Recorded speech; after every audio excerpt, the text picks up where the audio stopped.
Hello everyone, and welcome to this brief summary of our research titled Association of eGFR and hs-CRP with the Risk of New-Onset Atrial Fibrillation in Patients with Diabetes.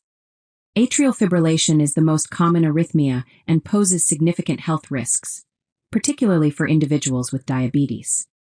Both renal function decline and systemic inflammation have been shown to potentially elevate the risk of atrial fibrillation. Our study aims to explore how eGFR and hs-CRP levels correlate with the risk of developing new-onset atrial fibrillation in diabetic patients.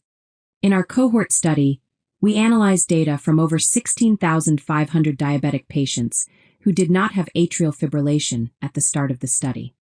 Participants were divided into 4 groups based on their eGFR and hs-CRP levels.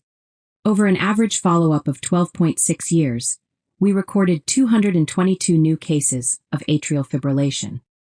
Our findings revealed that participants with high eGFR and high hs-CRP levels had significantly increased risks of new-onset atrial fibrillation compared to those with high eGFR and low hs-CRP.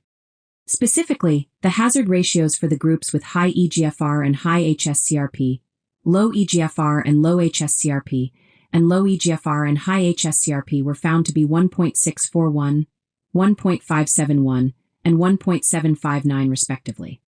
Notably, these associations were particularly marked in specific subgroups: males under 60 years, hypertensive individuals, and those with fasting blood glucose levels below 9 millimole per liter. In conclusion, our study demonstrates that decreased eGFR and increased levels of hs-CRP are independently associated with a heightened risk of new-onset atrial fibrillation in diabetic patients. This emphasizes the importance of routine monitoring of kidney function and inflammation in this vulnerable population, which could aid in early identification and prevention of atrial fibrillation. Thank you for your attention.